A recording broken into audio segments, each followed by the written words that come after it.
All right, we're going to go ahead and get started. Um, just for time constraints, I'm going to go ahead and start sharing my screen.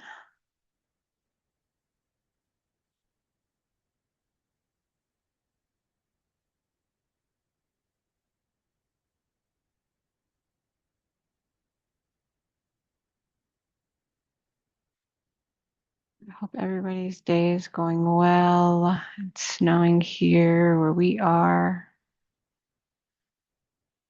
So it is. It's a little cold today. It's crazy because we've been going through all these different seasons. All right. So this week we are combining the two since we missed last week and this week. So we did 11. Now we're on chapter 12 and 13. So 12 is when Abraham is called. Okay. So it's the call. We got the journey, Egypt, the return. We have Lot's choice, and this is the renewed promise. And this is all going from 12 to 13. So chapter 12 is the call. This is the covenant and the first actual like failure of man when we're looking at what's happened. Okay. God summons Abram from Haran with a seven-part promise. Okay. So this is including the stunning declaration that all the people on earth will be blessed through him. Abram obeys, immediately journeys through Canaan, builds an altar, then stumbles badly in Egypt by lying about who Sarai who his wife was at the time, to protect not her, but himself. God rescues them anyway, and Pharaoh, not Abram, proves to be the more honorable man. Okay. So we go from this is when God tells Abram, to leave from his country. So we have got the naming of the generations in chapter 11, and then we meet Abram. Okay, so we've gone through the whole thing, and now we've met the lineage of this person who is about to change the whole trajectory of time or of the people, which is Abram. Can you hold on for me, please? Hi, Hi, hold on. sure. All right, so we've met Abraham, chapter 11, and we have found out who he is, right? So now he's telling Abraham in chapter 12 to go from your country, your people, and your father's house. He's given him three things to do. He said, to the land that I will show you. So go yourself. So in the Hebrew, the command lecha means to go. It's intentionally personal. So it's like go for yourself. Go and do this for yourself or go into yourself. Abram must leave three things to ascend in ascending order of difficulty. First, he must leave his country. Then he must leave his people and then his father's house. Each step inward is harder. God does not tell him where he's going, only that God will show him. So the call requires trust without a complete picture. Crazy that we would, that's pretty much where a lot of us are in life. And we can't even trust him. But Abram was like, okay, leave my country. And then when I leave the country, then I have to leave the people. And then when I leave the people, then I have to leave my father's house. And now I'm out here homeless. Just kidding. So here are the seven promises. He tells Moses, he tells Abram, I will make you a great nation. So this is implying the giving of territory. So this means that I'm about to give you so much. Okay. I will bless you. The third one is, I will make your name great. The promise to make Abram's name great is a deliberate contrast to the efforts um, of the tower builders. Sorry, I misspelled that. The tower builders. So this language is used in royalty elsewhere in the Old Testament. So do you remember the Tower of Babel when they had the tower and they were trying to build it up to the heavens? But in the Tower of Absolutely. Babel, it was the chain. It was like we have to separate everyone. And so in the separation, here comes Abram, this different person, and now he's like, we have to separate him to get him to a different place. Okay. So So I have a little question. go I ahead. think it's more of a misinterpretation that I've been taught, or perhaps it's that plus something else. But I have learned that up until this day, people discuss still that it's due to the greedy of men, to the pride of men, to Mhm. their ego, that, God separated everything. Is that so, or does it go another way? So when we did chapter 11, you remember what happened. It was because they were, um, it wasn't the greed. It was just that they wanted to do things their own way outside of God. So when the separation happened, it was the people who decided, well, we don't need God. We're just going to do our own thing, but we're going to build a tower to reach him. And it was like God had to come down and see, what are you doing? A lot of things that people do is because they're not in the will of God. So that's the reason why he was like, if I created all of us to speak, and we talked about that, if you created everybody to speak one language, the contrast would be there would be no difference. We would all be the same, and humanity would not be as diverse as it is. And so when we talk about that, it was people were going to do their own thing. So in order for me to eliminate confusion, let me separate you and make you all different, where your languages won't be the same, where you won't even understand the next person, to avoid this conflict of um, let us make something, to be greater than who he was. So that's Right. why. I think we talked about that. Okay. Yeah, we did. So he tells Abram, you will be a blessing. This is imperative. It's related to the first imperative, go from. So to leave, and is a central pivotal to the promise. Abram's separation will result in bringing blessings to others. Look at that. I was typing without my readers. The next three clauses deal with those who will be blessed. So we have the four of what he's telling him, I will give to you. And because I'm giving to you, God, I thank you, is I'm going to be able to give to others. Because I'm giving to you, you will be blessed, meaning you will be blessing others. I used to have this saying that I say, be blessed to bless, to be a blessing. So if I'm blessed, I will be able to bless others. And so he tells Abram, I will bless those who bless you. I will curse those who curse you. All people on this earth will be blessed through you. The last clause of this promise emphasizes Abram's role in the fulfillment of the divine plan for humanity. If someone blesses me, they will be blessed as well. And every person on earth will be blessed through my blessings. And anybody who curses me, they will be cursed themselves. Okay, so Babel reverse. So remember when God changed the name, okay? He changed the verbiage. Well, the kind of uh, when they said, let us make a name for ourselves. Remember at Babel in chapter 11, this is why he scattered them because they said, let us make a name for ourselves. So they were trying to name themselves, and God was like, no. So he scattered them. Now God says to one man, I will make your name great. So you reverse what you told the other people. You can't make your name great without being not without being in the will of God. Okay. That's what happened in chapter 11. They were trying to do something, let us make our name great. It wasn't like, let us go seek God to make our name great.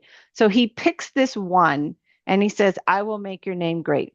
The human attempt at self glorification failed. So when we talk about in spirituality, the ego, your ego self will fail because you're not in the will of God and you're trying to do something that God is like, I didn't tell you to do that. And did you even ask me for this making a name? Okay.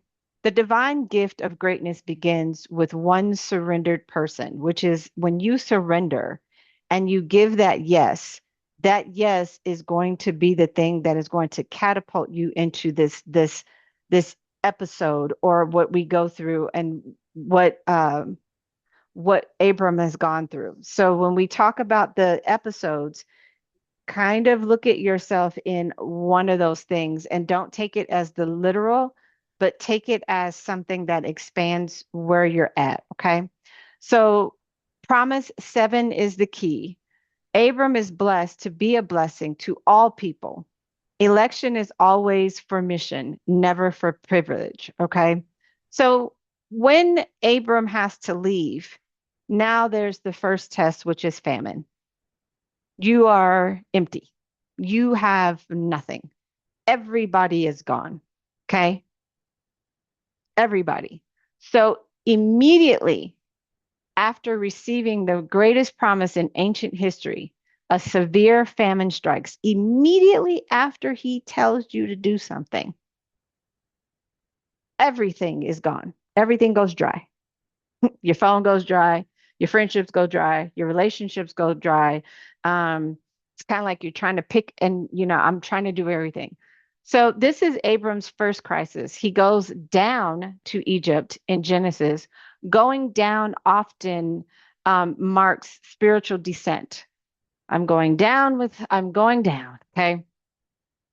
The land God promised cannot sustain him yet. He will trust God in the gap between promise and fulfillment. Okay. So it is this moment of, oh my goodness, I am in this place. And what do I do now? I have surrendered to you. I have told you yes. And now I'm dry. You have sent the dryness. You have sent the land of emptiness. There is nothing. Where is my water? There is nothing. Okay. Desolate, dry. My friendships, my relationships, every part of me gone. Okay. So fear replaces faith, the deception. Now, here we go. God sends a serious disease on Pharaoh's house. Pharaoh, who has done nothing knowingly wrong, confronts Abram and was like, "Hey, like, what's happening here, sir? What's going on?" Okay. With a moral clarity than Abram has shown. Why did you say that she is your sister? Oh, okay, so that's not that one. Sorry.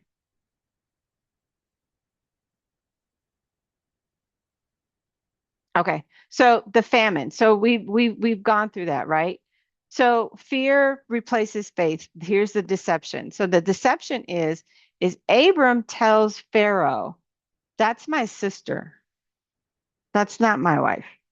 But Abram's like, "Why did you say she was your sister?" Abram says nothing in reply. He is expelled from Egypt, rescued by God, despite himself, and shamed before pagan king. He leaves richer in goods, poor in integrity. Okay, here's now his wife, Sarai. Sarah's taken, Abram enriched. Foreshadowing the Exodus, Abram tells Sarai to say nothing, to say she is his sister. Technically, half true. So if we look at Genesis chapter 20, verse 12. So Egyptians will not kill him for her. This man just told that God would bless those who bless you and curse those who curse you. Chooses self protection through a lie, through deception, rather than trusting God's stated commitment. He puts his wife in danger to save himself. Wow. Okay. Sarai enters Pharaoh's household. Abraham receives livestock, servants, silver, and gold as her bride price. He is materially rewarded for his moral failure. Sin sometimes has short-term goals, short-term gains, which makes it more dangerous, not less. Sarai, silent through, bears the full cost of her husband's fear. She has endured all of these things. God intervenes and he blesses. He rebukes Pharaoh rebukes him. Tells him, hey, why would you lie to me? Why would you tell me that? More humility, more honesty and integrity, foreshadowing the Exodus. So now he's got to leave, and all of these things are happening. Now we go on the journey. Altars as theology. Abram enters Canaan, already occupied by the Canaanites. So if you hear about the ites, any ites, the Hittites, the Canaanites, the Jebusites, all of the ites were they were regions that were against the people. So if we talk about the ites, and this is what I learned when I was in church, all the ites were clans that were against you. Okay. And builds two altars before owning a single acre. So he goes in and he's like, I don't own any of this, but I'm going to build an altar to God here. Okay. At Shechem 12, chapter 12, verse 7. We're not prepared a lot today. Today has been it's been a doozy of a day. 12, chapter 7, verse 7. Oh, I skipped the whole context. Okay. Um, the Lord appeared to Abram and said, to your offspring, I will give this land. So he built an altar there to the Lord who had appeared to him. So even though he hadn't owned it, God had told him, right here, I'm going to give you this land. So at Bethel or Ai, where he called on the name of the Lord, the altar of an act of surrender and declaration, he consecrates the ground he does not yet possess. We always go into this thing where we would go to a house, and it's in like the practices of hoodoo and all those things. And so you take a picture of the place that you say you want to live and you make a declaration or you make a sweet jar and you although it's not yours yet, okay, you make something and you give it to God. So this is a spiritual ownership before legal ownership. Oh, ooh, look at that. Yeah. While I was coming back home today, Hmm. I don't know, but the thought, I want to walk on a fashion show. Oh, Yeah, I'd love that to happen. And though I don't have any prior experiences. So mm, I prayed about it. I set an intention. I didn't specify any, brand or whatsoever. And today it occurred to me, why don't you specify? Why don't you name the brand that you would like to walk on a fashion show for? hmm And I was like, oh, that's true. I didn't specify anything. hmm I think also it's because I am overcoming the fear of asking for a big brand, for example. hmm So I might as well not ask at all than to ask for a small one and then be, oh, that's it. Yeah. Well, If it really comes, uh you'll take the small before you take the big. So you kind of yeah, bottom level yourself. So if I we look did. at what Abram did, God already told him. He gave him seven things that I'm going to do for you. There was no need for him to walk in fear when he met Pharaoh and then lie or bottom level himself and say, well, that's my sister, and then give his wife over to the Pharaoh. And then the Pharaoh finds out that that's you lied to me. So it's like you bottom level yourself because you walk in this fear of saying, well, I'll take the bare minimum. Even in the lie, Abram was still blessed. Okay. So really what I'm saying to you is don't lie to yourself. You'll still be blessed. So tell yourself the truth. This is the brand that I want to walk for. All right. All right. Okay. It says he consecrates ground that he does not yet possess. Consecrate the thing that you haven't even possessed yet. It says this is spiritual ownership before it's legal ownership. Faith makes making claims that eyes cannot yet see. That's a powerful message. Faith Yeah. making claims that I cannot yet see. I don't Yeah. see it, but I'm going to claim that it's mine. Yeah. And like for the past few weeks, it's not that I have forgotten, but I sort of I sort of was not in alignment with, what God has for me and what He has told me. And it's almost like I have forgotten. And then yesterday, while I was having a shower, it occurred to me that God can do anything at any time. It could be tomorrow, Yeah. And then it hit me, and I was like, yeah, He's the God of suddenly.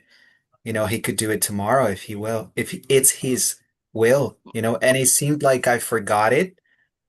And I'm always saying, um, when I am ready, when I'm ready. And I lost, how can I say it?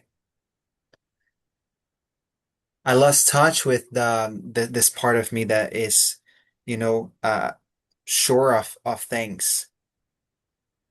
Yeah. So there's the scripture that says, if you ask on anything when you pray, if you believe it, you shall receive it, or it shall be yours. He never said it might be. Well, I might give him that. I might bless him with that. Ah, it's not my will. He said, you have to take him at his word and you have to give him his word back. God, you said, if I ask on anything when I pray, if I believe it, I shall receive it. Those were times that, remember, I don't know if I ever told you, but I would be praying and I heard this voice ask me, do you believe what you're asking me for? Do you believe what you're praying for? Because it's just words. It's just like words are just coming out, but they're falling on on fallow ground, I guess what I want to say. That's what came to me. It's like it's not falling on anything that's going to produce the growth or produce the thing that, if he says that I have faith the size of a mustard seed, that I could tell a mountain to go from here to there. He says that I can also speak those things that be not as though they were. When we go back to Genesis 1, when it talks about he spoke into the void, the nothingness, the emptiness, the dark place, if I can speak into the dark place and bring to light the thing that I am asking for, because he's saying faith making claims that the eye cannot yet see. I can't even see what I'm speaking, but I'm going to speak it. But if I'm speaking it, I have to believe the thing that I'm saying. It's really when we look at when we're, when you're praying over the food, do you believe the thing that you're praying for? When you say, God, just bless this food I'm about to receive, are you believing that it's going to bless your body, that is going to give you the nutrients and bless the hands that prepared it? Are you really doing that? Do you believe that you are actually, that it's what's actually coming out of your mouth is going to happen? Because if you're just saying it because it sounds good, that's why he says, don't pray the way the heathens do, praying vain repetition. You're just praying over your food because it's the thing to do, or it sounds good. But when you're praying it, are you believing in the thing that you're asking for? So, Derek, when you're asking for the thing that you're speaking into the void, are you believing the thing that's yet not seen?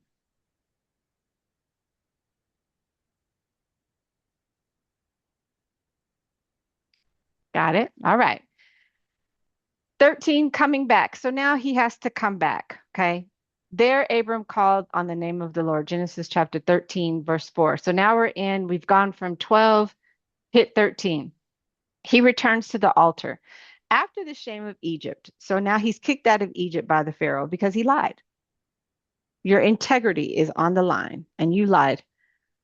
Abram retraces his steps back through Negev, I guess, back to Bethel, back to the exact place where he had built his altar between Bethel and Ai.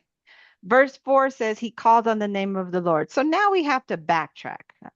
So I've said this prayer to you, God, right? Now I got to backtrack. I got to go back to the exact place where I built this first altar, or where I surrendered to you. Okay. Um, this is not a small detail, it's an entire point. The first thing Abram does after his greatest failure is to return to the altar, to go back. Okay. He doesn't hide. because that's what a lot of people do when things don't go right or when circumstances are hitting them. Rather than them go to God, they run from him. We call that fight or flight. I'd rather leave. I don't want to talk to him. I think God's ashamed of me. I think he's mad at me. God doesn't want to hear me. And he's just like, no, I would rather hear you than for you to run and hide from me the way uh, um, Adam did. When Adam got into this whole thing and his failure of allowing Eve to eat the apple, because when we read it, Adam was standing right there when she ate the apple, but he never told her, don't do. So in the failure, rather than him come to God and say, oh, I made a mistake, you hide from him. He does not build a new life in Egypt. He goes back to the last place he was right with God and starts from there, starting from that point of I got to go back. Let me just start over. Some people don't know how to return to, okay, I messed up. Let me start from here. Okay. Abraham leaving for Egypt, driven by fear. Abram, sorry, I keep calling him Abraham, moves away from the promised land, relies on deception, silent before Pharaoh's rebuke. Now he's got to go back. He returns, humbled, he's wealthy, returns towards the land of promise, returns to worship. The altar is still there waiting. God is still there waiting for you. No matter what you've gone through, no matter what you've done, he's still there waiting for you to return. Yeah, yesterday I was not really, yeah, I was learning, let's say. And it was about the story of the prodigal son. Is that how you say it in English? Mm-hmm. Mm-hmm. Yeah. And I never really thought of the way in which he put it. It was like he left because he had other interests outside of the purpose. And Mm-hmm. when he came back with a thought of it was about alignment in the mind. And he came back with this lie in his mind that he would be a slave and he was no longer worthy of being called son. Mm-hmm. And that's actually something that I do a lot. I'm trying to re not do it anymore, and Uh-huh. I've been better, I'd say. But remember when I told you that whenever something happens, I try to hide or Mm-hmm. I wait until a certain time until I feel good about myself again, so I can, feel worthy of talking to him. But that's not really it because he's already there waiting for me. Yeah. It's like my children. When my children mess up, I don't hide from them. I'm still there.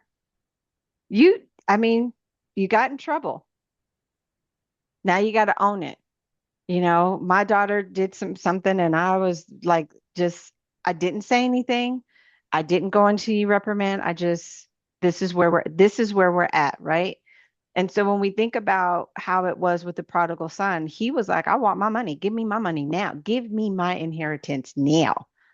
Okay. He goes out, he squanders all of that he had, and now he has nothing. And the very people that he squandered it with, now they're not taking you in. Now you don't have anybody. You have nothing, right? And so he says, well, I'll go and I'll just be a slave, but I'm going to eat from the pigsty. So he's working, and then he's like, well, I'll just eat the slop with the pigs. And then he has this revelation of like, wait a minute, my daddy's rich. My my daddy's rich. I can go back and I'll just but bottom level myself and be his slave rather than be his son, right? I'll bottom level myself just to get back in good graces. I'll just come in as the slave, not as his son. And his dad is like, listen, you know what? You did what you did. Okay. We're going to have a party because you're back. The oldest brother, if you read it, the oldest brother got pissed because why are we having a party for him? And he took all his money, he squandered it. And so now we finna be happy, happy, joy, joy because he's broke. Dad is like, no, it's because he returned to me. I don't care what he did. It's his return that makes me happy. Okay. So when we look at your children, like how it is with my kids, I don't care what you did. I kind of care. I care. But it's the return that you didn't flee, but you came to me and was like, hey, I made a mistake. What do I need to do? And own the punishment or own the thing that's happening. Abram gets kicked out of Egypt. Get out of here. And so, because he knew he made the mistake, let me go back to the very place that I surrendered and say, God, I need your help. Okay. But in the interim of him coming back, he returns wealthy, got himself together. Why? Because of the return.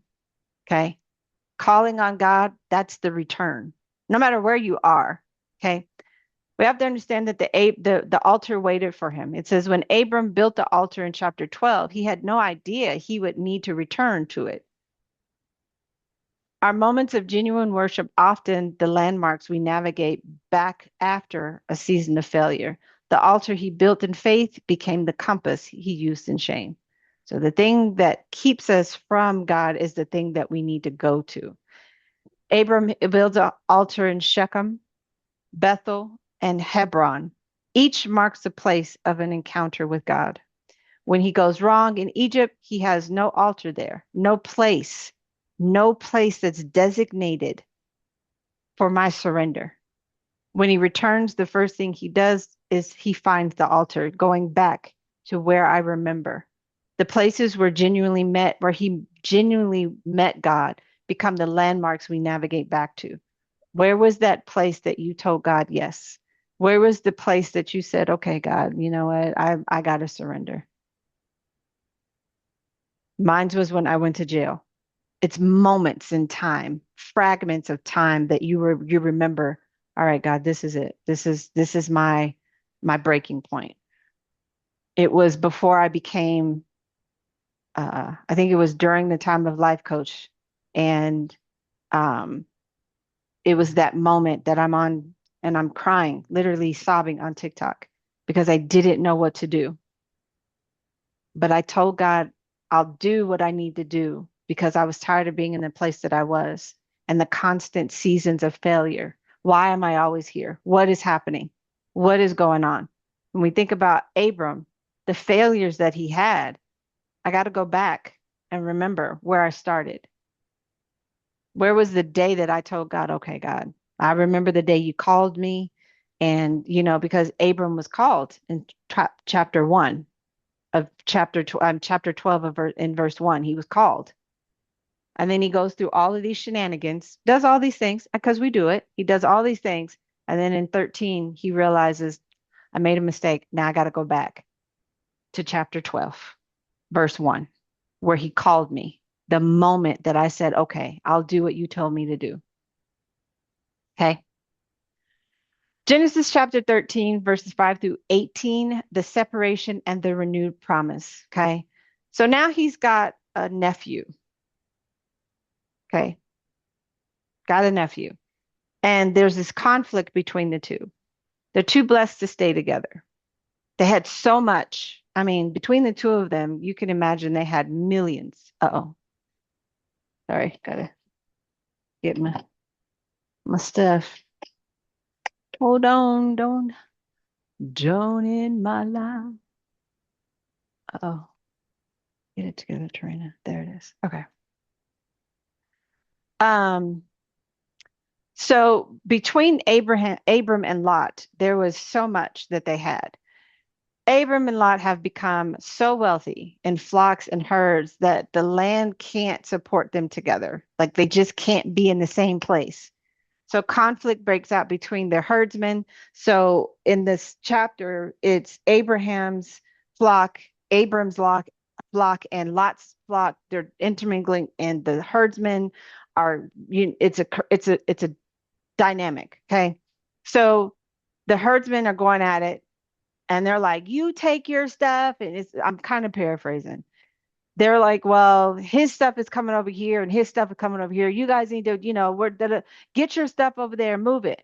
So it just became this conflict. And so the conflict started with what they had. And so they said, we got to break it apart. So God says, no, okay. So it says, then the text adds a pointed detail. The Canaanites and the Perizzites were also living in the land. So you got two families and you have the ites. God's people quarreling publicly before a nation for watching the chosen people arguing in front of these people, the ites, the ones that like your haters. This is what the Canaanites and the Perizzites were the haters. Okay. So God's people arguing publicly before watching nations, a witness problem as much as a rescue problem, a resource problem. They just going back and forth. And the haters is watching. Well, ain't they supposed to be, they wealthy? How come they just banging with each other? They just like, oh my God, did you see that? You see the public celebrities that are out here publicly going back and forth with each other. You see it.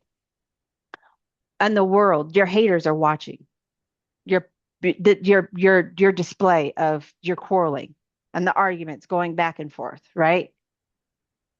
It's a witness Mhm. problem as much as it is a resource. So how can we help you navigate through this? So God says, okay, you know what? Abram, you go that way. Lot, you go that way. Okay. Abram's extraordinary generosity. As the elder and the one with the covenant promise, Abram had a very customary right to choose first. But instead, Abram could have stayed there.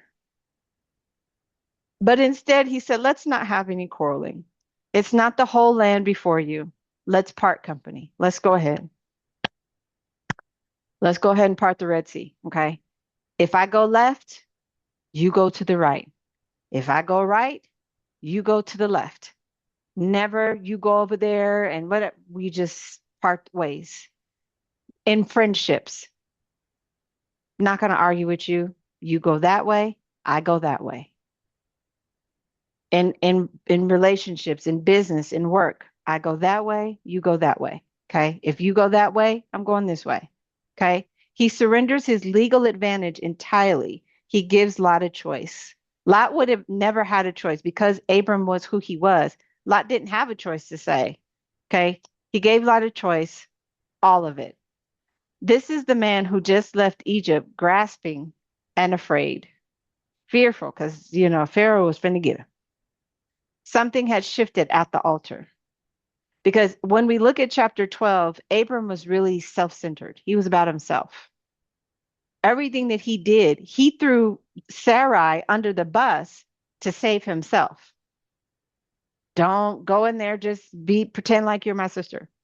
Pharaoh's already gotten her. And he's like, well, just. And then he comes to himself and realizes, you know what? When we think about the prodigal son, he came to himself because that's what the Bible says. He have a coming to Jesus moment. Now my thoughts are changed because it's like, my daddy's rich. I shouldn't want for anything. My daddy has everything, and I'm out here eating with the pigs. I could just go back and be a slave, not as his son, not returning as who I was. God, I thank you for that. Not returning as the way I left. I'm coming back. I'll just be your slave. I'll just And his dad is like, "No, you're my son. Like why would I demean you and put you down at that level? You're my son." Knowing that God has everything. My daddy is rich in abundance. Why would I settle for less? Why would I put myself at the bottom of the barrel as if I can't have anything? Mhm. Okay. So when we look at Abram was like, listen, he was very selfish. When you read it, he was very selfish. He only looked out for himself. And then there's this renewing moment where he comes to himself and it's like, you know what? I got to think about the whole. Because in the text, God told him, you will be a blessing to the nations. And anybody who curses you will be cursed. Anybody who though you will bless those who bless you, and you will curse those who curse you. That's what I told you. And then the last one, as I told you, you will be a blessing to the nations, to all of the world. Everything that is going will happen through you. So why would you go out there and lie when I've given you a whole thing to tell you? I'm not here to hurt you. I'm here to bless you. But you went into a camp of the kings, the Pharaoh, mind you, and you lied. Prodigal son, you took everything that you have and squandered it on people who really didn't care about you. When you knew your daddy was rich, and so then you squander it, and now you're out here and you're homeless, and then you come to yourself and be like, wait a minute, I could just go back home, but I won't go back home the same way. I'll just go back home as his slave. Abram, I got to come to myself. I got to go back to the beginning of when I surrendered because it changes the heart. You're different when you start moving differently. When people do things to you and you're just like, you know what? That's why I said, listen, we're not going to be fighting. Okay? Do what you got to do. If I go to the left, you go to the right. If I go to the right, you go to the left. Do what you have to do. You get a choice. Because the old Abram would have been selfish and said, I'm staying here, you leave. Okay? Lot's choice. Eyes over faith. Lot looked up and saw the Jordan Valley, well watered, like the Garden of Eden, like Egypt. He chooses with his eyes. Say that again. He chooses with his eyes what I see. He pitches his tent towards Sodom. The text immediately notes that the people of Sodom were wicked and were sinning greatly against the Lord. Lot's choice looks wise by sight. It will prove catastrophic. He moves towards comfort and prosperity and towards destruction.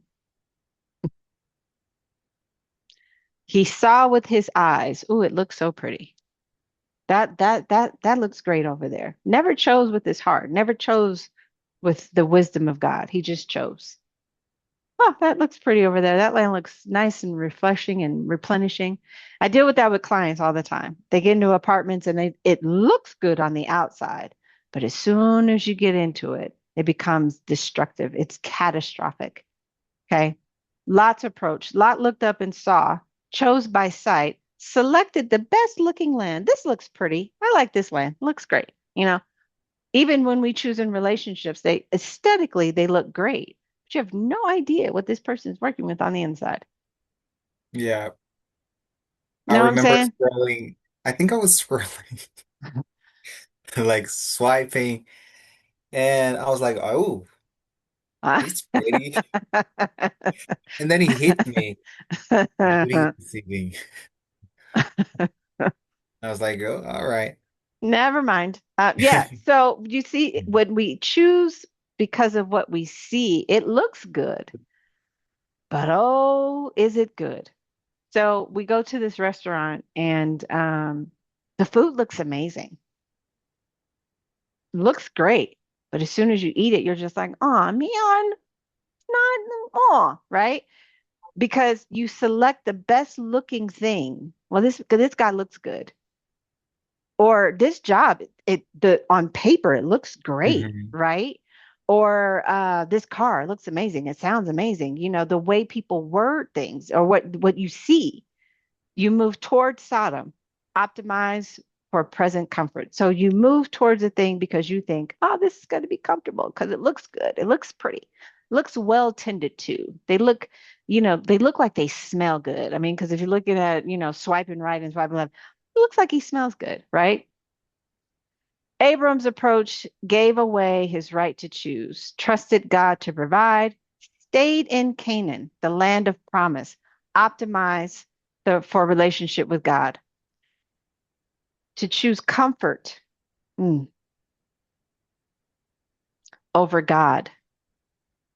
Lot got into he got into a little pickle, got into a little pickle because he chose comfort. What happens, and I used to say this to my women's group, when you're comfortably uncomfortable, I'd rather be with a man because he provides rather than be with a person who's going to, that gives me everything, that loves me. Provision is one thing, but care and value and honor, that's a whole nother thing, right? So some women get with men because, oh, he's a provider.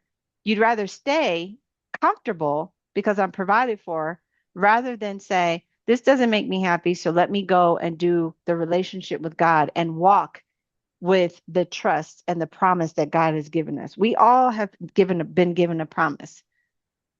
But a lot of us would rather stay comfortable than rely on the optimized relationship with God. Rather than say, God is my source and the strength of my life, you just, I'll just stay comfortable. I like it here. It's great. But it's also out of fear and I Hmm. think it's out of fear and out of, I will just take whatever, is offered to me.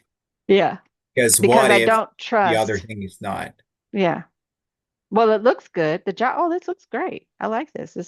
Yeah, this perfect. You have no idea what your neighbors look like. You have no idea what anything is working with. And so you just, oh, well, it's great. I'll go ahead and take that. Yeah. But when you're doing the lot move, you're not looking at the whole process. You're just looking at, oh, that looks good. Whereas Abram said, I'm going to trust God. I'm going to trust where he's taking me. And the reason why Abram could trust God is because of what happened prior to. So there had to have been this moment of understanding when he went back to the altar, he understood God was always with me. And I have to trust him at his word and trust where he's got me going. I'd rather have my relationship with God than to be out here comfortably uncomfortable. Okay. God speaks immediately after the generosity. The moment Lot departs, God speaks to Abram, lift up your eyes from where you are and look north and south, east and west. So in every direction, all the land that you see, I will give to you and your offspring. Abram gave away his right to see, and God immediately expanded his vision beyond what Lot could look at. Then God adds, walk through the length and breadth of the land, for I am giving it to you. Do you know how far the length of the land and the breadth, the depth of the land? Walk on it, claim it, it is yours. Anything, wherever you walk, Abraham, listen, I'm paraphrasing, every step you take, claim, walk on it. Claim it because it's yours. Because I told you. Look up and look to the north. Well, where am I now? The north, the south, the east, and the west. And wherever if you're looking in the middle, just standing in the middle, just go out and just look. North, south, east, and west. That's what he told Abram. The principle of generosity and inheritance. Abram released what he could have kept and received far more than he gave up. Remember, he said, those that bless you, those that bless you, I will curse those who curse you. I will bless those who bless you. Okay. So he received far more than he gave up. This pattern runs through the scripture. Okay. The one who gives away receives abundantly. The one who holds on to loses what they thought they secured. Lot took everything and eventually lost everything. Abram gave everything up. Ah, I messed up. Abram gave everything up. It gave everything and was promised everything. When you hold on to a thing, so when we look at spirituality, when we're talking about the moment of what you think about, you bring about. So the more you hold on to money or you hold on to this thing, the more you'll lose it. Lot lost everything just because of what he saw. You keep checking your bank account. That's a message for me. Keep checking your bank account. Well, you ain't never gonna get none because you keep trying to hold on to the little 2 cents that you have. Little $5.50. I'm just kidding. I don't know where that came from. But you're trying to hold on to that little $5.50. Well, I gotta use that for a rainy day. I gotta save that. God is telling you, give up. Okay. Be generous. Give, and it shall be given unto you. Good measure, pressed down, shaken together, running over, shall men give unto your bosom. Abraham walked out of there and he said, look up, Abraham, uh, to the four corners of the earth. Wherever you walk, I want you to claim it because it's yours. It belongs to you because I said so. Okay. Hebron, another altar. Abram moves to Hebron near the great trees of Mamre. and builds another altar. The, the chapter that began with conflict ends with worship. The pattern is established wherever God speaks and Abram responds, an altar rises. Hebron will become one of the most sacred sites in the entire biblical history. Read about Hebron. It's just wow. Okay. It's a good read. So here's some discussions for us covering both chapters. Chapter 12 is God gave Abram 7 promises before he took one single step. Before Abram even moved, he said, I'm going to give you 7 things that is going to happen. Why do you think God led with promise rather than instruction? Because when we look at Moses, he gave Moses instruction and not a promise, and then the promise. Now we have Abram. We move through the generations and the genealogy from Moses to, and then boom, we hit Abram. Why do you think he led with a promise rather than the instruction?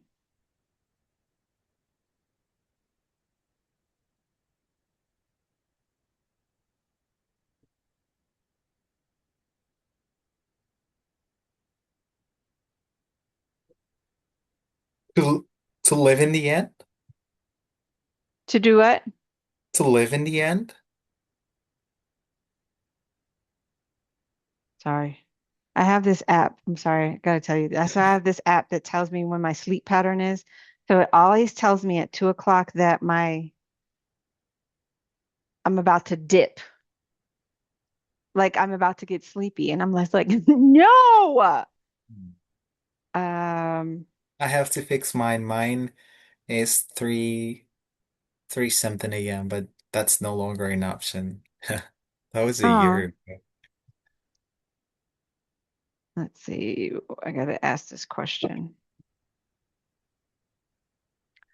Um, so let's ask one.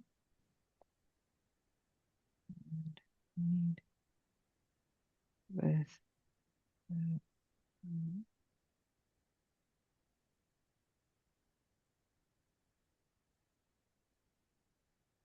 um, he led with the promise, and I'm gonna give kind of like my thing. I lead with the promise so that you'll follow the instructions. Because when we think about Moses, Moses was instructed to do a thing, not aware of what the promise was going to bring. So when we lead with the promise, there are 7 things that I'm going to give to you if you do, right? Follow me, trust me. All of the things that I've given to you, that I've promised to you, you will have. When we look at the children of Israel, when they were freed, they were supposed to go to the promised land. But because they constantly complained, every test that they took, they failed it. Every test.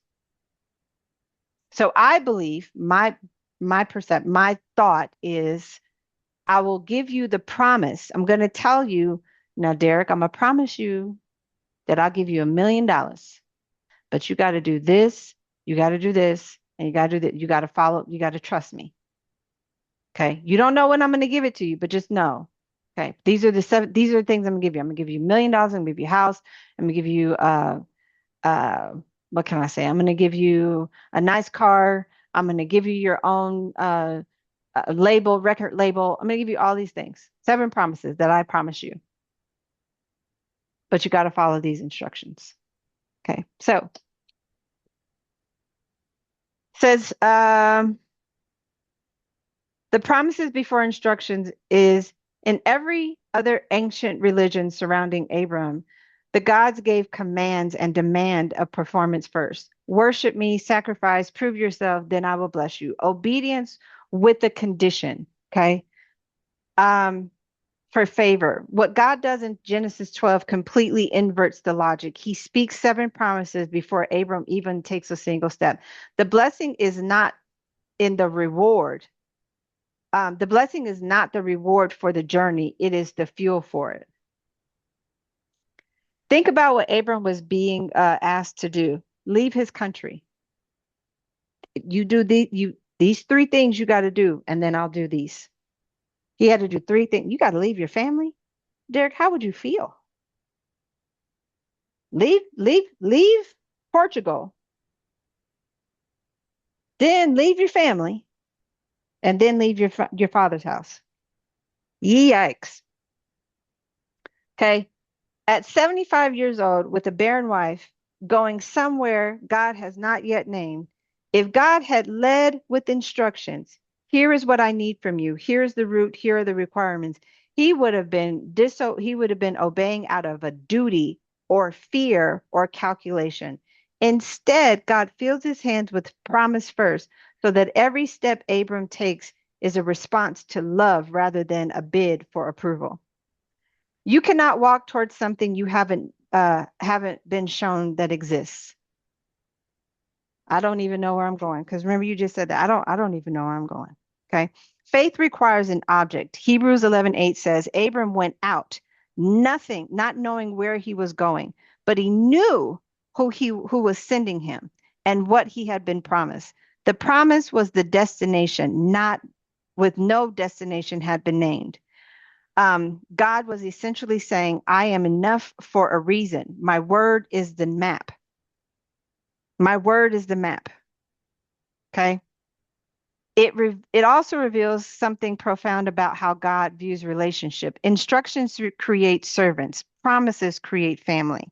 When a parent says to a child, I will always love you, I will provide for you, I will be with you, it's not a transaction. It is the foundation of a relationship in which the child can grow, obey, fail, return, and grow again. Ironically, you brought up the prodigal son.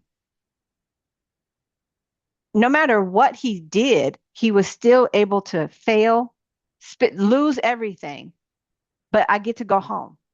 I get to return to my father's house and grow again. So I guarantee you, if we kind of like snip through history or snip through that piece of time, the prodigal son probably learned so much in that moment in growth and money.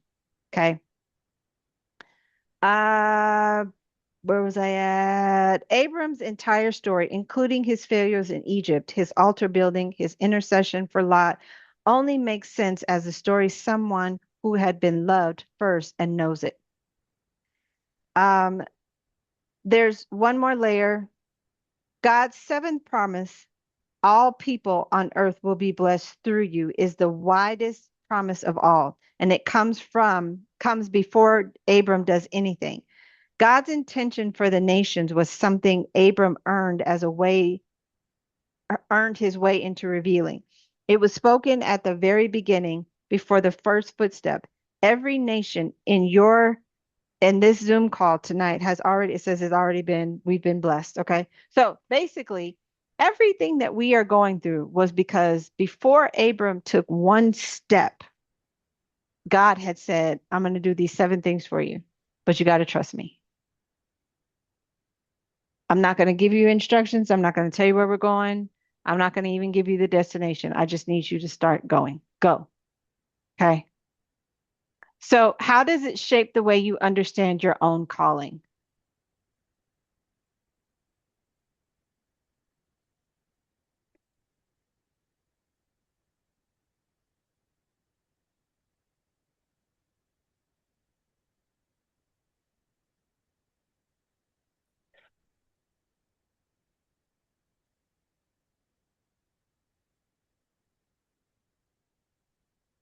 I think in my ending, ever since I came back from Madrid, I already knew what my calling was by Hmm. then. But after I went through that storm and then I came back, I Hmm. learned how to trust his voice more because I remember being in a little square. I had already left the hotel that I was, not the hotel, the Airbnb that I was Uh-huh. living in, and money was, ending. There was no house, although I went to the university. I had talked to everyone, Uh-huh. to professors, to, I'm not sure how you call it. There is like the institute, and then there are other institutes that provide like support for the main institute. The I resources. Yeah, so I went to talk to them as well. I asked people, like, I remember asking groups in the streets if they knew of rooms to rent. And I set a goal that if the clock hit 10 p.m., it was time for me to buy a ticket and return to Lisbon. And I did not want to come back. I I know was you like, didn't. God, I will go, but I don't. Especially because I was feeling a little ashamed as well. Yeah, the Was failure that I Yeah, I was didn't make ashamed. it. Yeah. It's because my whole family was like, "Oh, Derek is now studying in Madrid. I'm so happy for him." So there was the weight of that as well. And then when I was, going to the station, my auntie, who didn't know that I was actually coming back, one of them did, but the other one, she didn't know anything. She sent Hmm. me a video of a pastor preaching. And in this video, I remember very clearly the pastor saying that return home. Uh-oh. Like, wow. Yeah, that's what he said. Return home.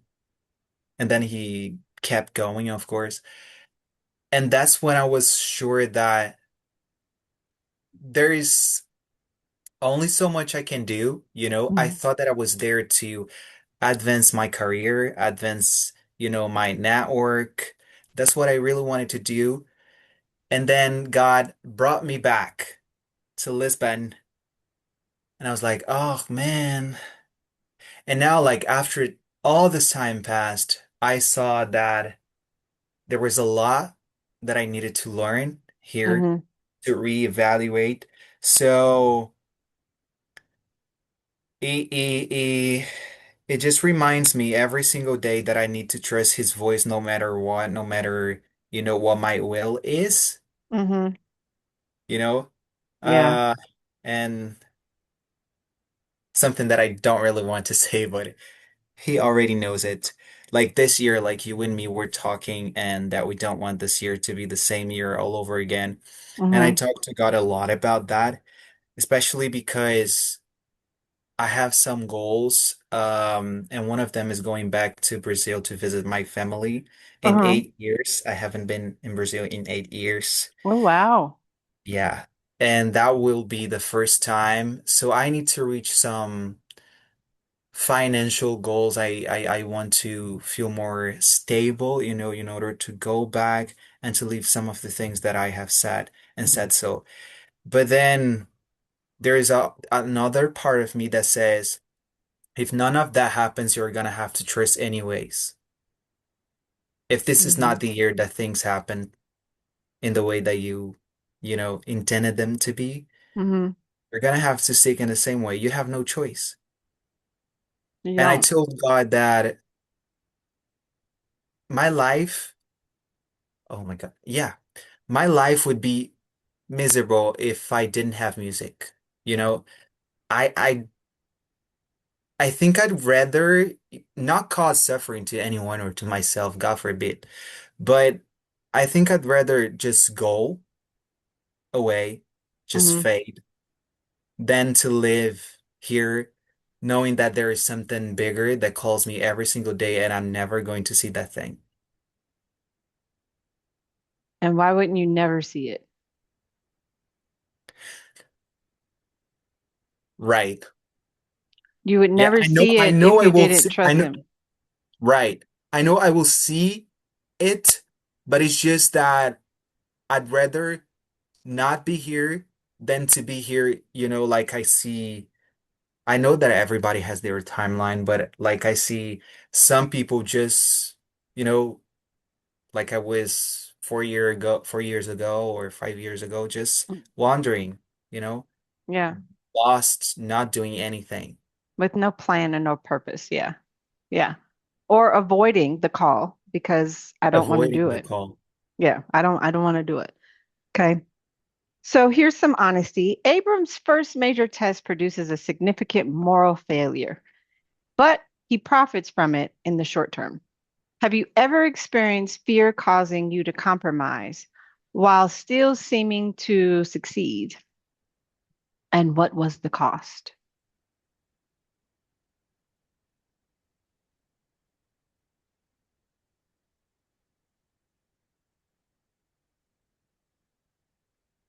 Fear to compromise. Huh?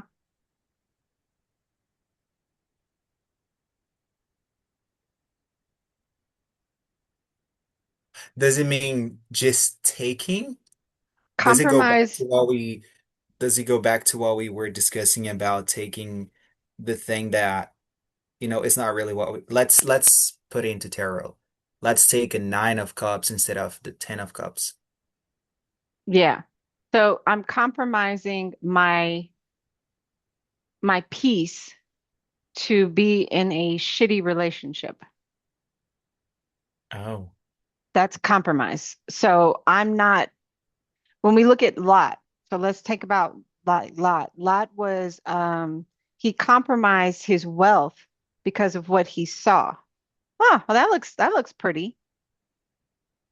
So it's the moral failure is he profited from what he compromised. So Abram was married to Sarah.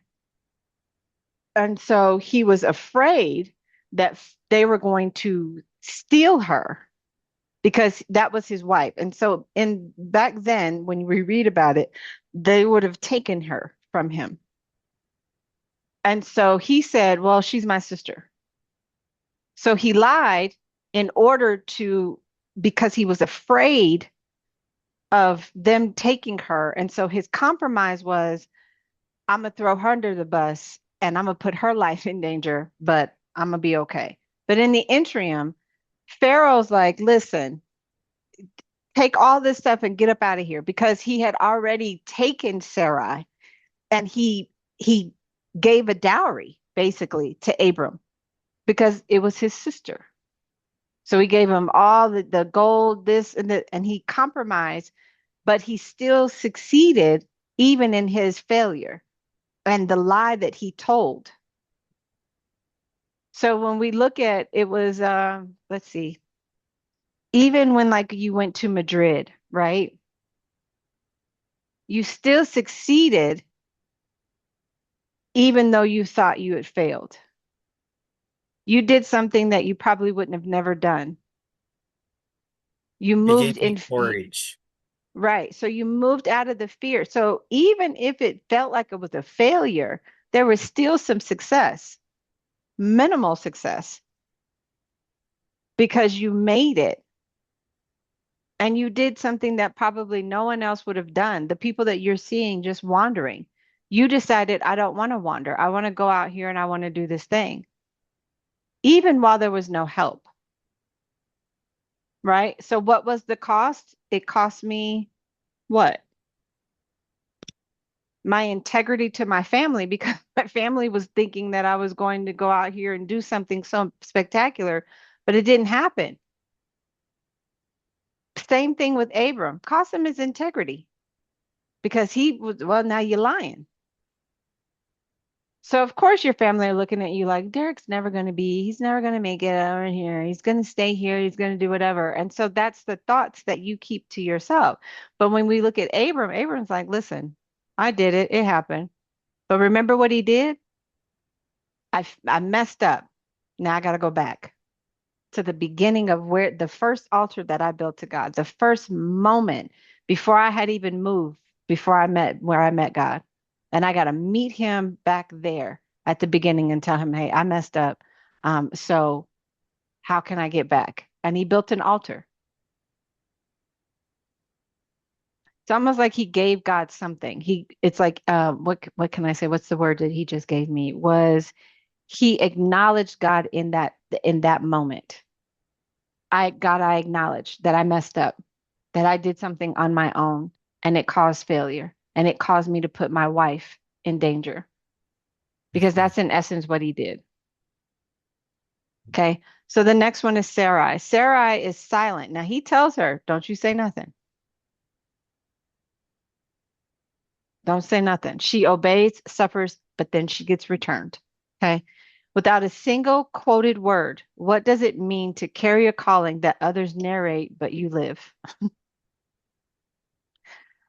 I've lived through that.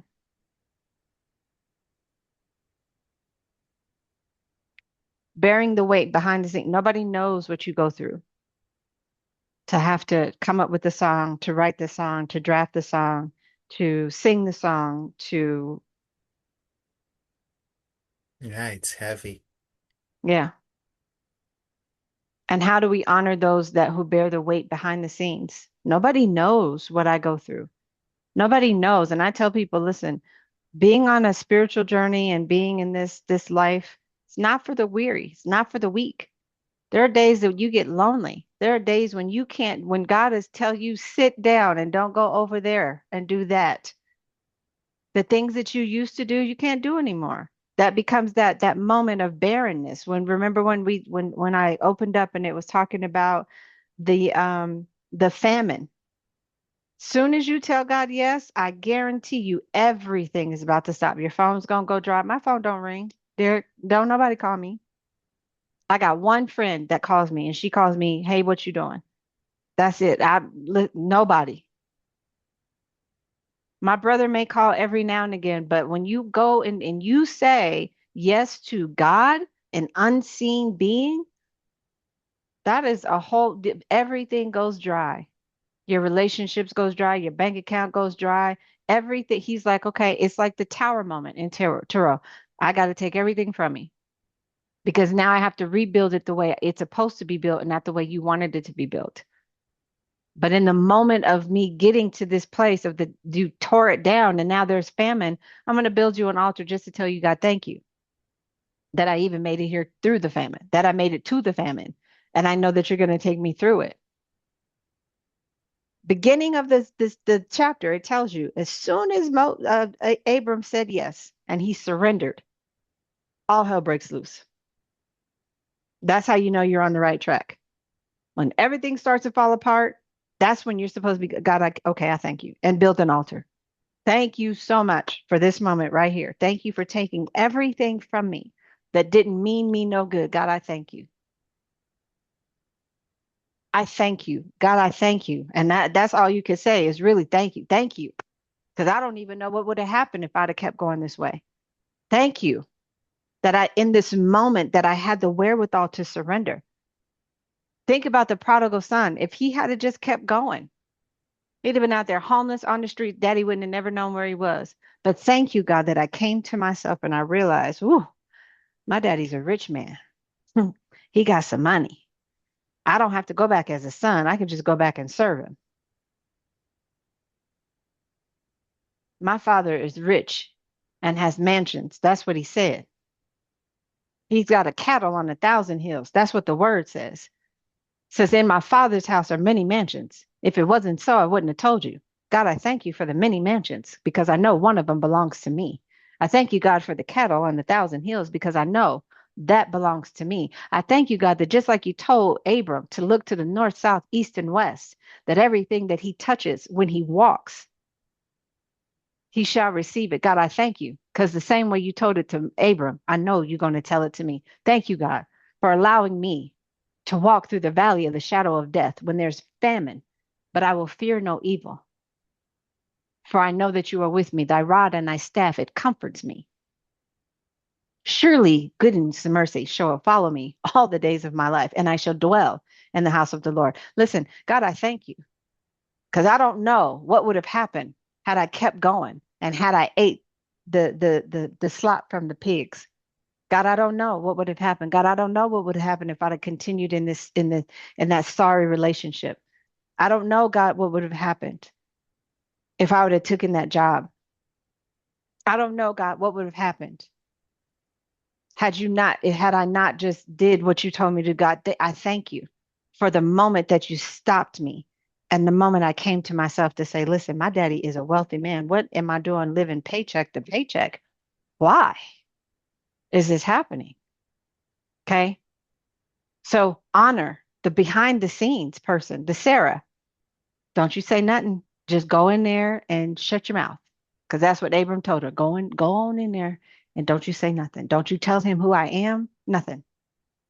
You just go and be silent. She suffered, but I'm going to obey you, God, even in the suffering. Even when nobody knows. I got a coworker right now. She said, Tarina, don't nobody know what I got going on. Nobody knows what I endure at home. But I come to this job and I do my job. And then she broke down, start crying. Grief is the worst thing that anybody could ever go through. Because when you don't grieve, you hold on to the thing, you hold on to the comfort of a person who's not even there. They're there in spirit, but not in presence. And so it bothers you. But nobody knows the things that we deal with behind the scenes, the things that we uphold and we carry, especially us as Black women. They don't understand the weight and the burden that we carry to make sure that the household is ran properly. And then I still got to deal with this sorry man that's out here talking about me and belittling me. So she suffered, but then she got returned. She didn't say a mumbling word. She didn't go to him and be like, "I can't believe you left me and gave me to Pharaoh, and then you doing all this other stuff." She just endured. Not so much as endured, but she suffered. All right, the return after Egypt. Um, oh wait, let me go back. Okay, no, no. After Egypt, Abram returns to his altar at Bethel. It is in that altar. Is there an altar or a practice, a place or community that you would have wandered, that you have wandered from that you need to return to?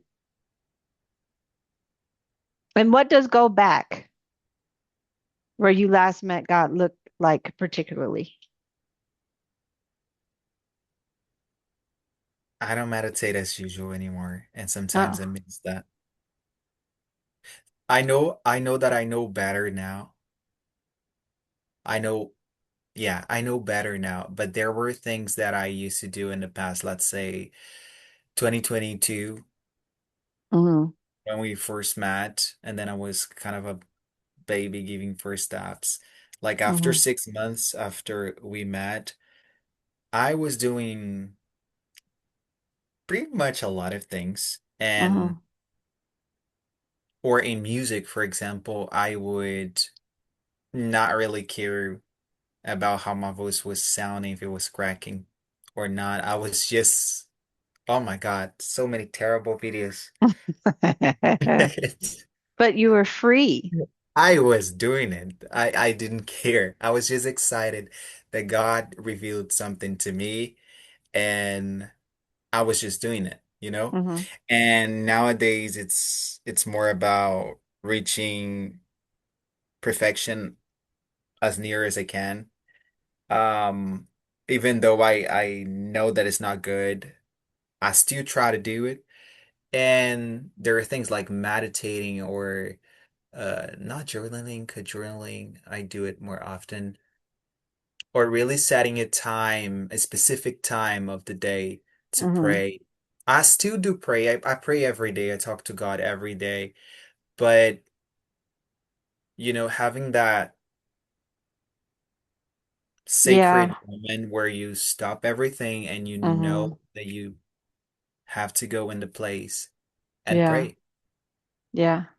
I I did. would blame on the environment, but Oh. Derek, no, that's a lie. It's just because here in my cousin's place, I share a room with my other cousin, and it's fine because we're all saving up money. It's easier for Yeah. all of us. Yeah. But I'm still praying on my own apartment and praying on growing finances because it's not easy to live alone. Yeah. So I'm not sure how that will play out.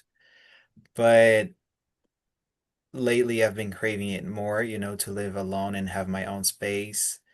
For example, now I got, new electronics for music. I got microphones. I got like devices to professionalize sound, and I'm going to learn it more. And I need my own space, especially when it comes down to writing songs. I need, silence, and I need no one bothering me. And here sometimes there is that, but Mm-hmm. still it provides me with that kind of silence. Um, and with spirituality, it's just the same. I need to have my own thing going on. My family sometimes, like my auntie, one of my aunties, she complains about me being too far away from, the family that is in here in Portugal, Uh-huh. because the majority of my family is in Brazil. And Uh-huh. she complains about me being, you know, not so close, but I think what she does not understand is more about this thing where God separates you and you really have to, do your thing. And I feel very detached, honestly. And I must Uh-huh. have my own space. I don't really care about, meeting up every Tuesday, every, weekend. I don't. I like being alone most of the time and Uh-huh. doing what I have to do or not doing things that also I recharge in that kind of way. And then there are specific dates or days where I go like, all right, I need to socialize more with my family. Uh-huh. I used to blame myself a lot for it, but nowadays I just don't. Yeah. Yeah. What Okay, about so you?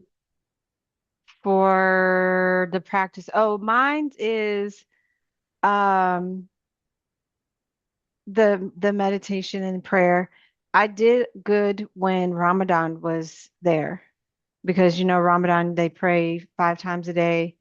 And so I was doing that, and so it helped.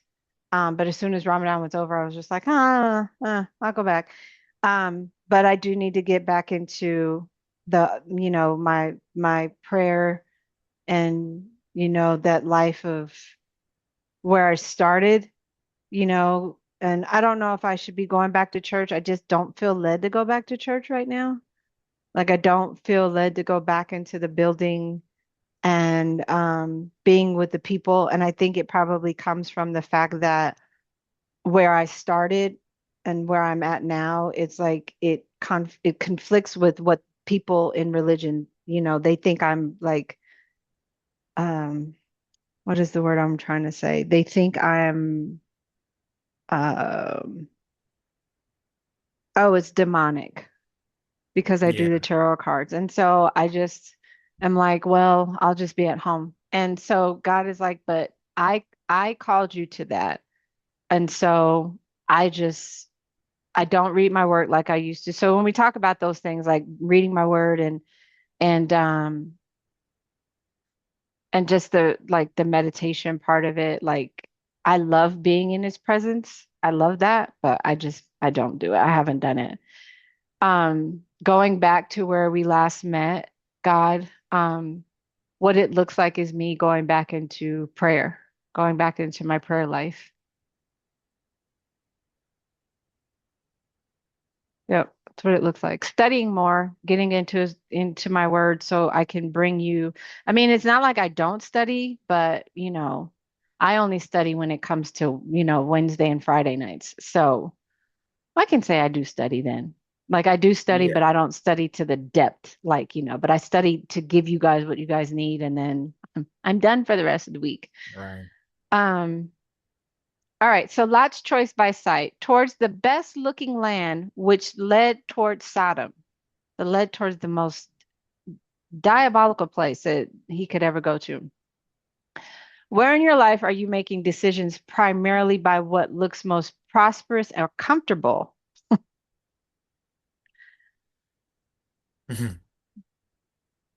I think I'll do that because it looks good. Or it's just comfortable. I'll just stay here because it's great. I'm fine. I'm fine. Yeah. Ooh, what would a faith-based decision look like instead? So, where in my life are we making primary decisions primarily by what looks most prosperous and comfortable? So, I would have to say that it would be for me in my work-life balance. I feel like I'm comfortable with um that just kind of hit me. I'm comfortable with living paycheck to paycheck because I'm surviving, right? Hmm. But what would a faith-based decision look like? It would look like me quitting my job and doing coaching full time. Wow. I said it. Don't make things happen. But I said it. Okay. So that's what it would look like for me. Yeah. And have you ever um thought about, like when we were talking about church, I kind of feel the same way, like when it comes down, to go to a certain church and be part of it. I'd Hmm. like to be, but at the same time, there is this thing like about being gay and everything, and I know their thoughts, and I just I don't want to can't do deal it. with a lot of Yeah, hypocrisy, I can't do it. So That's I'd the part rather where have we're my at. own thing going on. Yeah. So when you were talking hit me, why don't you create your own church on TikTok? There are so many people that, need that. It might start with one new person or two new people, but you never really know where that could go, like could grow Yeah. into. I don't know. I don't want to. And one thing I've been learning is I have the ideas, but I don't want to move too far out of God. I don't want to move too far out of His will and move into something that Right. is what I want to do. So a lot of things come back up, like even when it comes to um so like the conference and there's a workshop that I've been doing. I've been wanting to do this since 2004. And I know this is something that God has wanted me to do because it keeps surfacing. It keeps coming back up like I need to do this thing. And so I went to the old church that I was a part of and I sent a proposal to them. No one's responded. And so I was like, well, God, this is supposed to be happening in May. What's happening? And I went to well, Claude. So Claude is my friend. So I went to Claude and I was like, this is happening, whatever. And then God brought back to my remembrance. Do you remember when you started coaching, you went to the library? And I was just like, oh, yes. So I went on Claude and I was like, hey, went to this, did can we look up some venues? And I looked at some venues. That was the first question that I had asked. And then Claude gave me all these venues. And then in me looking at the venues, Spirit was like, do you remember you went to the library? And I was just like, oh my God. So I was like, yeah, let's look at the library. So I went in and I found the library. So I got the spot. So it's when we're doing the thing, it's a matter of us not doing it the way we want to do it or the way, like the way I envisioned it was this way. My lot. I saw it this way. But at the same time, it's like God is like, no, there's got to be a different way. Okay. Um, the way I saw it was the most comfortable way for me because I knew the people and I didn't have to come out of pocket. I was in my mind, I was thinking I didn't have to come out of pocket. We were going to work together. It was going to be great. It was going to be wonderful. Women were going to come. And then no, it didn't happen. So I had to get out of my own way and just walk in the faith-based decision to say, okay, this is where we're at. And it is I gotta, start small. And so I'd rather start small than to try to put myself out there doing all of these things and it's not God's will for me to do it. Because if it's meant for me to do it, it'll happen. Is how I always look at it. If it's meant for me to do this thing, then God will allow it to happen. Just like the day I was sitting on the floor in my office at my old house, and I remember I was doing readings, and I was playing with the cards, and I remember I had them on the floor and I was reading. And so I would look at the book to try to kind of figure out what was going on. God said, put the book down and just read them. And I was like, okay, what? And he says, what does it say to you? Read it and what does it say? You don't need the book. Because the cards are going to tell a story. So I was like, okay. And, a couple of days I was doing that. And then I never forget the day I heard him say, go live. And I was like, what? Had I not did the Abraham, the faith, the decision to trust him, I wouldn't have never met any of you guys. Yeah. So I wait for the voice to tell me to go live again. I'm not like, I was like, God, I'm not trying to rush nothing. I'm going to move when you tell me to move. And that's what I've learned in this whole time that I've been doing my coaching. I've learned to move the way he tells me to move. I don't want to continue to move outside of the will of God and do things on my own, because when we look at what happens, it could be that moment of Abram where now the failure happens because I did it in my own volition and not God's spirit. Well, not the spirit of God, I could say. But aren't there, I totally agree with that. But aren't there like times when we need to be doing something, but then we use like, I'm not saying that you were doing it like using it as an excuse, but I think that I would do it, for example, like if I was scared to take a leap of faith and do something bigger because it is time, I would be probably waiting on a bigger, announcement like, this is it. Like your name and lights. Yeah, That's what, and exactly. I've said that to my women's group.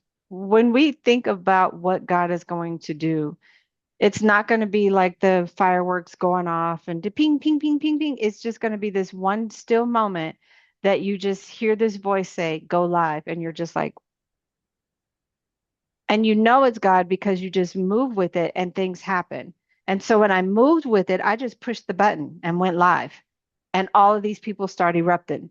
And in that moment, then it was like, as you can see now, there are a lot of people out there that are doing it, but at what cost? You know what I'm saying? So I just followed what he says. And so it's not an excuse. It's just, I know what that feels like when he tells me to do a thing. So when Yeah. we look at Abram was like, listen, I'll go out here. And he went to Egypt, did what he had to do in Egypt, and he lied. But he had already had the promise. So there was no need for him to go out there lying because God had already told you what I was going to do for you. But because you lied, and in the midst of the lie, there was this failure. And so when he went back to the altar, that's when he was like, you know what? I probably in the how can I say it, in the guidance of God, I can't do this without you, because we see he called upon the Lord. This is when Abram said, God, I can't do this without you. This walk I'm walking, I can't do without you. I know that I have to do this with you.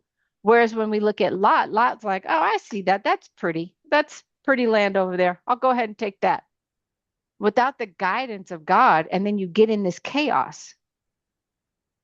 So I would rather be in the will of God rather than, well, the faith-based part of it, rather than being in this, I'm comfortable and oh, I'm okay, you know, and now I'm in this confusion because Lot lost everything. Lot had him, and can you just imagine two millionaires or two billionaires together? Things start coinciding, and so that's what happened. But Lot lost everything because of what he saw and not what he knew. Okay, we know a thing, but to know a thing, to know God's voice within your heart to say no, when he tells me to go live again, I will, and I know it will be the right moment. Yeah. Okay. So here's generosity. Abram gave Lot first choice, surrendering his legal advance, and immediately God expanded his promise. Has there been a moment when releasing something you had a right to hold opened a door you did not expect? I've never had that experience, I don't think. I don't think I've ever had that I think experience. jobs opportunities, like when you receive something and it looks good money wise, Yeah. but I wouldn't really put it that way because it didn't hurt me emotionally. I think it would only be the case if it hurt me emotionally. Hmm. Like I was thinking when I did this experience as a model for the first time, I loved it. And I remember saying it like previously to my friend because I was very scared of doing it. And I was like, if they start with some type of talk that it takes away like my dignity or that it just doesn't, match the person that I am, it tries to take away something from me, from my identity, I'm Hmm. not doing it. Yeah, And she was like, oh, yeah, of course. definitely. Yeah. And then I went and I was very scared. It was very, you know, um, like in the beginning, I was, how can I describe it? I was peaceful, but at the same time, I was like, they better not say this or that, because I'm not doing it. And I had signed a contract already. Um, Oh, and as yeah. we were discussing here, like I was thinking of like fashion show, and there's some opportunities like in this world, like of fashion, of music, that they offer you big money, big time, Hmm.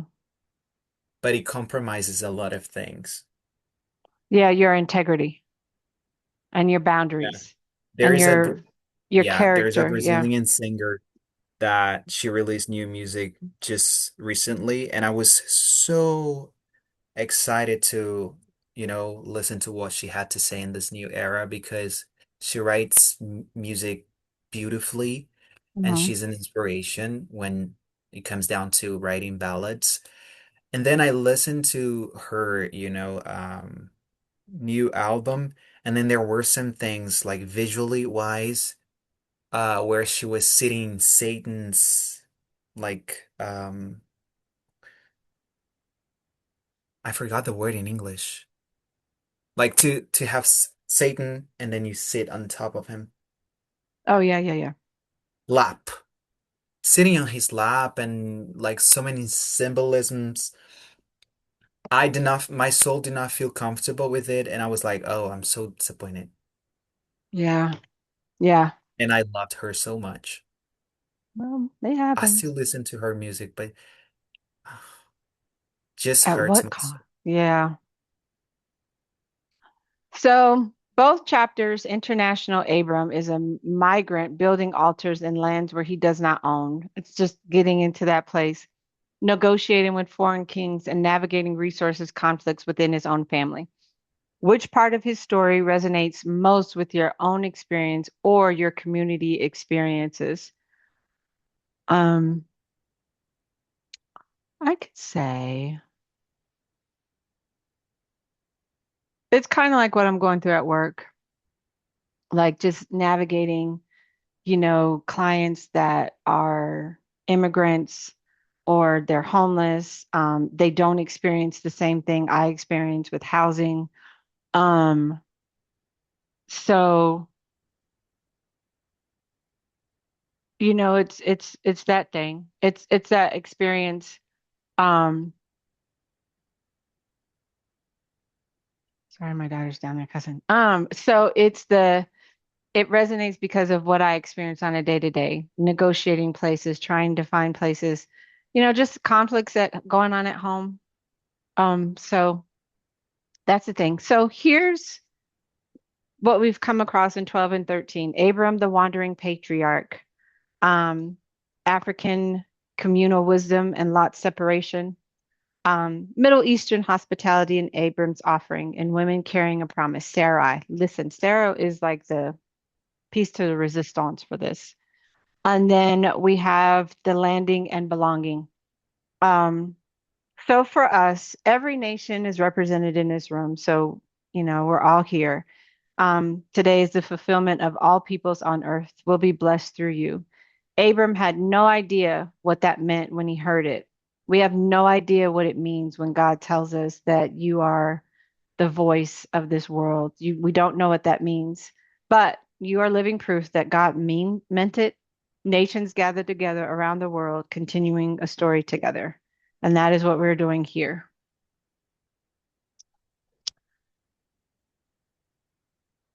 That is absolutely true. Yep. So faith is a cycle, not a straight line. These two chapters together trace a full arc: call, obedience, failure, rescue, return, generosity, renewed promise. No step is permanent. Failure does not disqualify.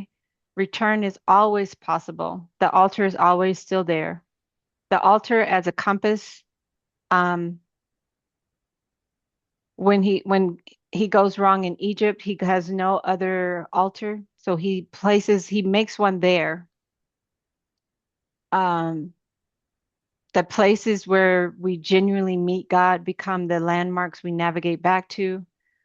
Our sight versus faith. Bible says we walk by faith, not by sight. Lot walked by sight, not by faith. Lot and Abram contrasted. Lot chooses by sight what looks best, most watered, most like Egypt. Abram yields to the choice and trusts God to provide immediately after that. After he surrenders to that faith, God says, lift up your eyes. The same action Lot took, but with a divine perspective. God gives Abram a vision of all the land. What we choose for ourselves is always smaller than what God would give us. So funny we say that. Generosity positions us for promise. It is not a coincidence that God renewed and expanded the covenant promises that moment Lot departs. When Abram stopped grasping, stopped protecting his rights, God could feel his open hands. Lot's departure is not a loss for Abraham. It is a condition for his blessing. Sometimes what we mourn as loss is actual God's clearing space. God's grace operates through imperfect people. Abram is commended as a father of faith. And yet, these two chapters alone, he deceives his wife, endangers her, profits from her suffering, and says nothing when rebuked. The vessel does not need to be perfect to carry the promise, but the vessel does need to keep returning to the altar. I love that part. Returning to the altar. Amen. Amen. Yeah. Not to be cocky, but that's something that I like a lot about myself is that, or about my heart, is that and told myself like so many times that doesn't matter like if I'm angry or if I want to, do something so bad. At the end of the day, I'm so sure at the end of the day, I always go back because I can't stop myself from coming back and praying. Like I try to avoid as much as I can, but it's something bigger than me, and then I just start talking, and once I start talking, hmm, yeah, Yeah. Um, I remember a day like I have this. I'm not. No, you won't be able to see. I have like a piano, not really a piano, but a keyboard. mhm. And in 2023, I was so angry and so dramatic. I wanted to like rip it. Uh, I was so angry. I think at myself. I said at God, but it was more about my own, deceptions. I was disappointed with myself. And I wanted to break it because I saw no purpose in it. And I think, I'm not sure if you remember her, Katarina? Katarina? yeah, yeah, yeah, yeah. Yeah. I think that's what happened with her, actually. I think she's a flight attendant now. I saw her Mhm. posts. I actually texted her because I need help with something. Let's see if she helps. Um, but I think that she ran away because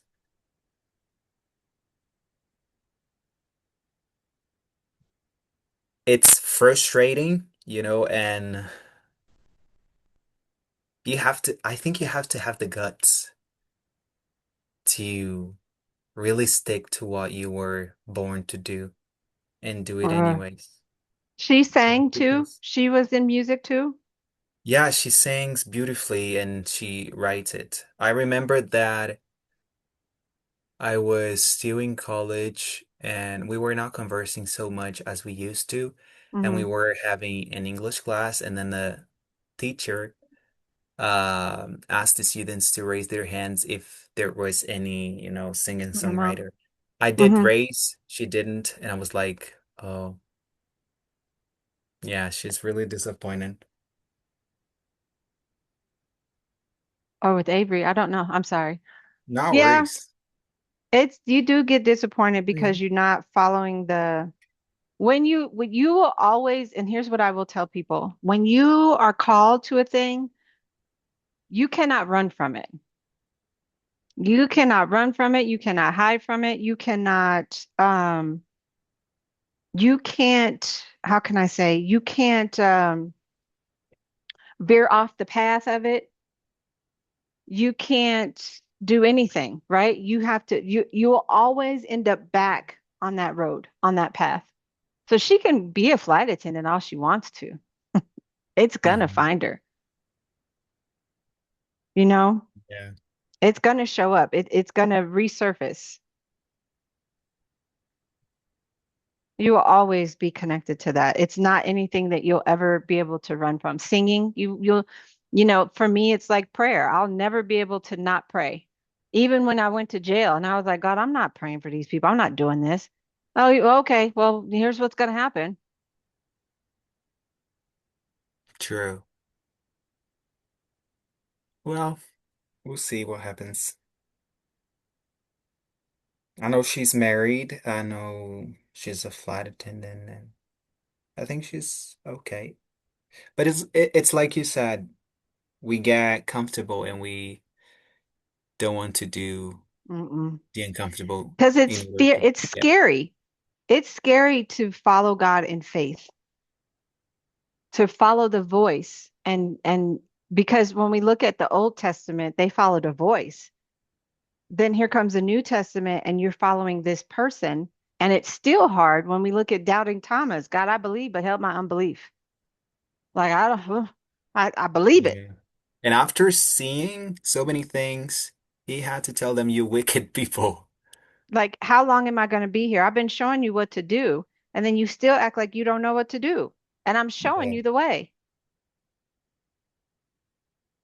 Hmm.